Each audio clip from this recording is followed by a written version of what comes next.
Good afternoon, everybody.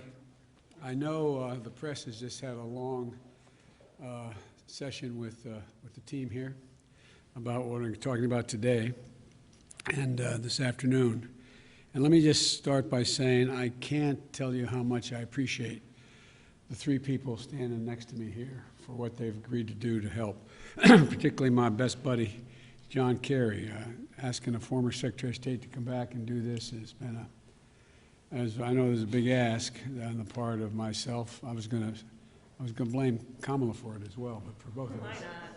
And but John's been deeply involved. The Secretary's been deeply involved in climate issues as a senator and one of the leaders legislatively as well. And I don't think anybody knows more about the issue and the damage that's been done by some of the executive orders of the previous administration. And Gina, you've run everything, Gina. Thank you very much. Let me get to it. Today is Climate Day at the White House, and which means that today is Jobs Day at the White House. We're talking about American innovation, American products, American labor, and we're talking about the health of our families and cleaner water, cleaner air, and cleaner communities. We're talking about national security, America leading the world in a clean energy future. It's a future of enormous hope and opportunity. It's about coming to the moment to deal with this maximum threat that that's now facing us, climate change, with a greater sense of urgency. In my view, we've already waited too long to deal with this climate crisis. We can't wait any longer. We see it with our own eyes, we feel it, we know it in our bones, and it's time to act. And I might note parenthetically, if you notice, the attitude of the American people toward greater impetus on focusing on climate change and doing something about it has increased across the board, Democrat, Republican, Independent. That's why I'm signing today an executive order to supercharge our administration's ambitious plan to confront the existential threat of climate change. It is an existential threat. Last year, wildfires burned more than 5,000 acres in the West, as no one knows better than the Vice President, former senator from California, an area roughly the size of the entire state of New Jersey. More intense and powerful hurricanes and tropical storms pummel states across the Gulf Coast and along the East Coast. I can testify to that from Delaware. Historic floods, severe droughts have ravaged the Midwest. More Americans see and feel the devastation in big cities, small towns, coastlines, and in farmlands, in red states and in blue states. And the Defense Department reported that climate change is a direct threat to more than 2/3 of the military's operational critical installations. 2/3. And so this could well be on the conservative side. And many climate and health calamities are colliding all at once. It's not just the pandemic that keeps people inside, it's poor air quality. Multiple studies have shown that air pollution is associated with an increased risk of death from COVID-19. And just like we need a unified national response to COVID-19, we desperately need a unified national response to the climate crisis, because there is a climate crisis. We must lead global response, because neither challenge can be met, as Secretary Kerry has pointed out many times, by the United States alone. We know what to do. We've just got to do it. When we think of climate change, we think of it, this is a case where conscience and convenience cross paths, where dealing with this existential threat to the planet and increasing our economic growth and prosperity are one and the same. When I think of climate change, I think of, and the answers to it, I think of jobs. A key plank of our Build Back Better recovery plan is building a modern, resilient climate infrastructure and clean energy future that will create millions of good-paying union jobs, not $7, $8, $10, $12 an hour, but prevailing wage and benefits. You know, we can put millions of Americans to work modernizing our water systems, transportation, our energy infrastructure to withstand the impacts of extreme climate. We've already reached a point where we're going to have to live with what it is now. That's going to require a lot of work all by itself without it getting any worse. When we think of renewable energy, We see American manufacturing, American workers racing to lead the global market. We see farmers making American agriculture first in the world to achieve net zero emissions and gaining new sources of income in the process.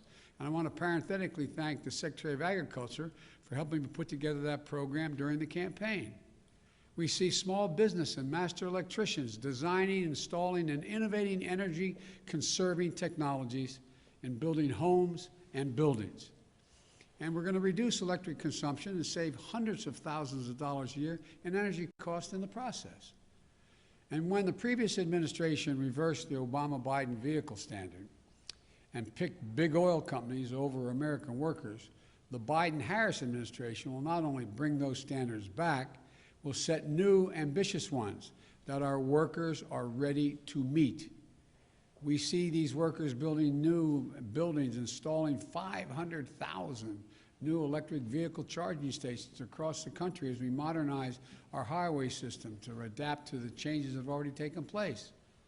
We see American consumers switching to electric vehicles through rebates and incentives, and the residents of our cities and towns breathing cleaner air, and fewer kids living with asthma and dying from it. And not only that, the federal government owns and maintains an enormous fleet of vehicles, as you all know.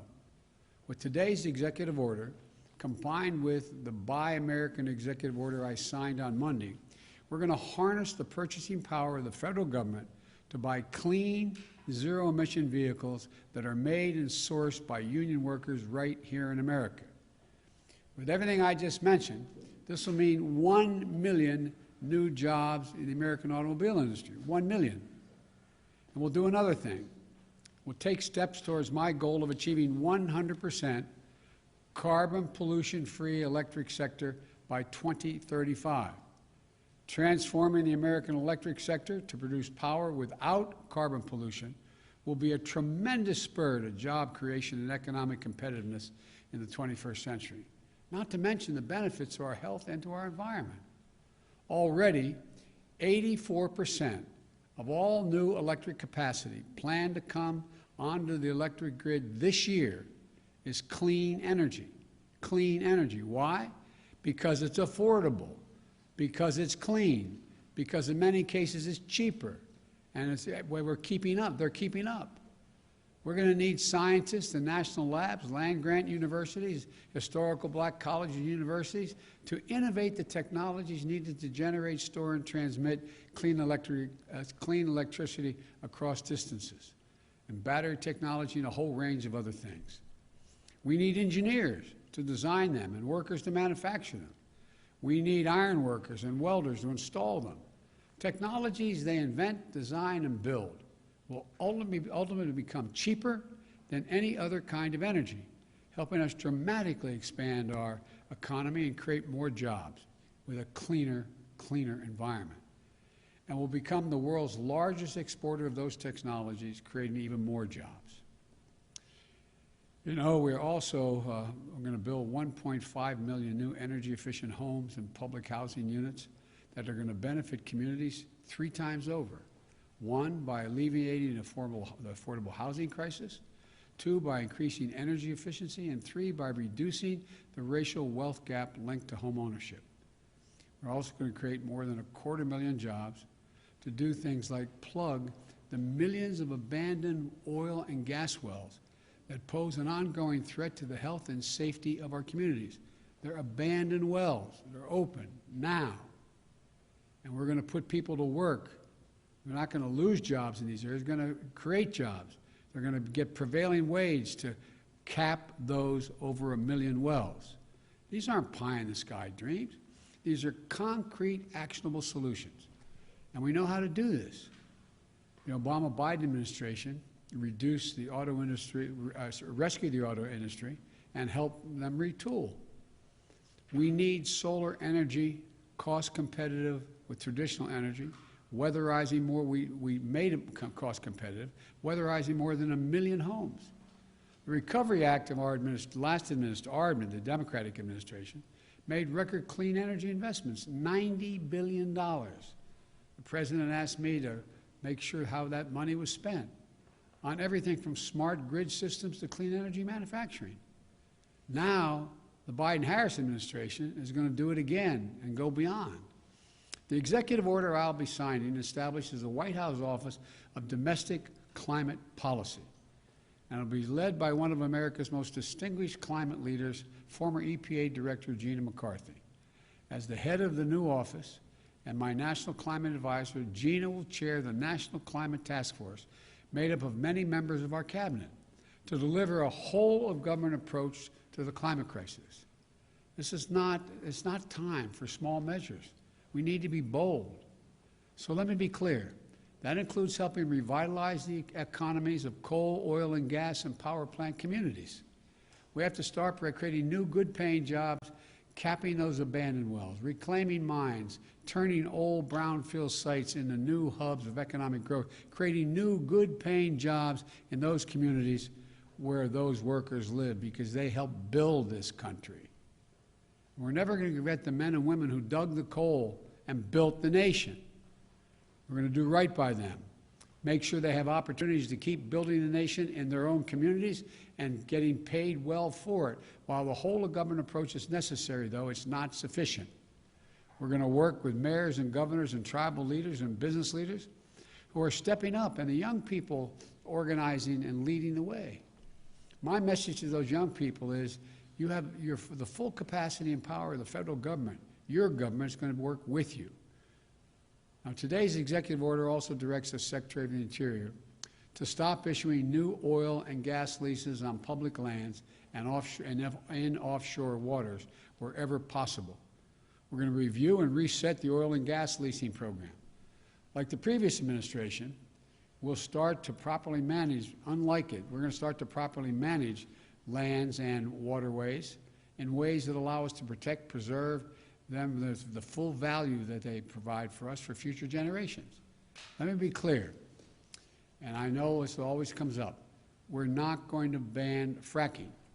We'll protect jobs and grow jobs, including through stronger standards like controls from methane leaks and union workers willing to install the changes.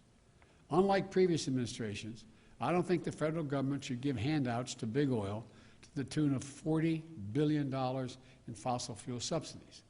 And I'm going to be going to the Congress asking them to eliminate those subsidies. We're going to take money and invest it in clean energy jobs in America. Millions of jobs in wind, solar, and carbon capture. In fact, today's action is going to help us increase renewable energy production from offshore wind and meet our obligation to be good stewards of our public lands. It establishes a new, modern-day civilian climate corps that I called for when I was campaigning to heal our public lands and make us less vulnerable to wildfires and floods. Look, this executive order I'm signing today also makes it official that climate change will be at the center of our national security and foreign policy. As Secretary Kerry, as our special presidential envoy for climate, with him, the world knows how serious I am about by appointing one of America's most distinguished statesmen and one of my closest friends speaking for America on one of the most pressing threats of our time. John was instrumental in negotiating the Paris Climate Agreement that we rejoined, this administration rejoined on day one, as I promised. And today's executive order will help strengthen that commitment by working with other nations to support the most vulnerable to the impact of climate change and to increase our collective resilience.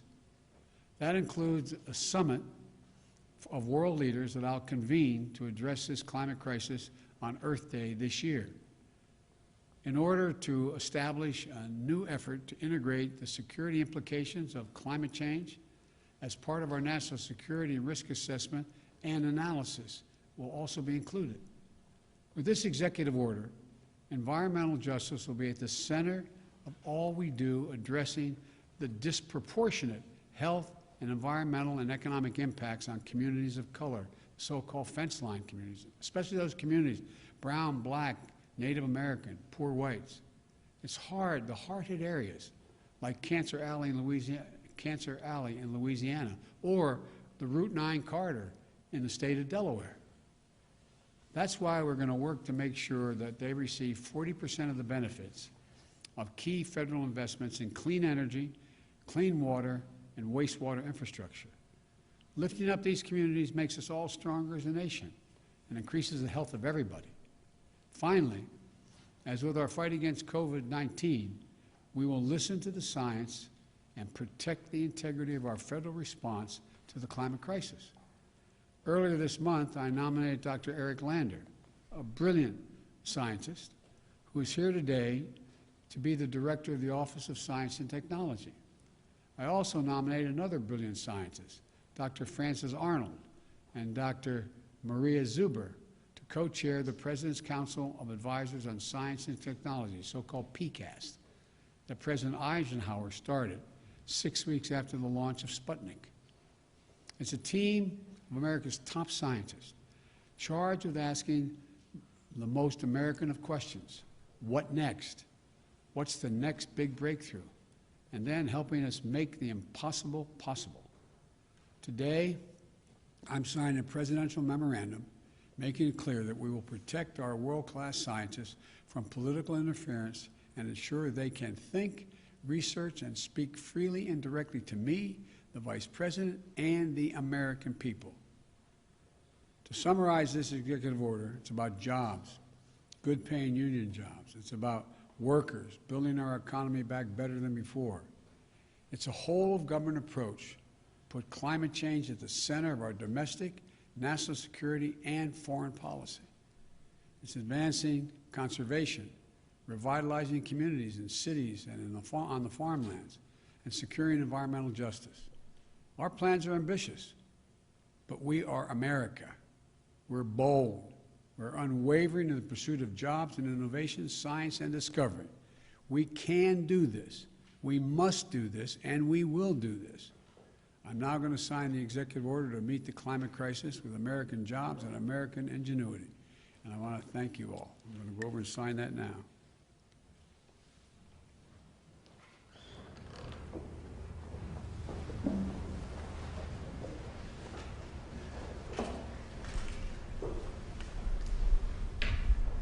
Use the right pen, sir.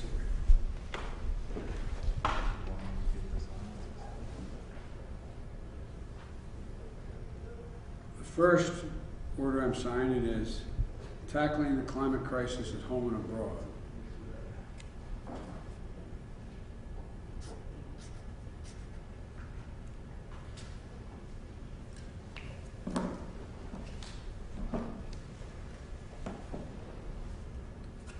This next one, for restoring trust in government through science and integrity and evidence-based policymaking.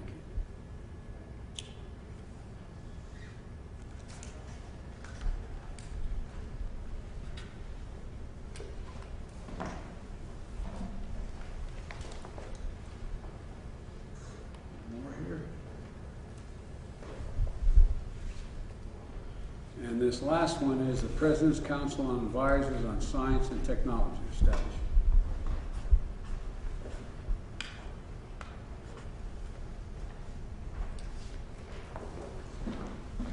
I thank you all for your time. Sir, what sacrifices are you asking Americans to make? Thank you. Mr. President, we just national emergency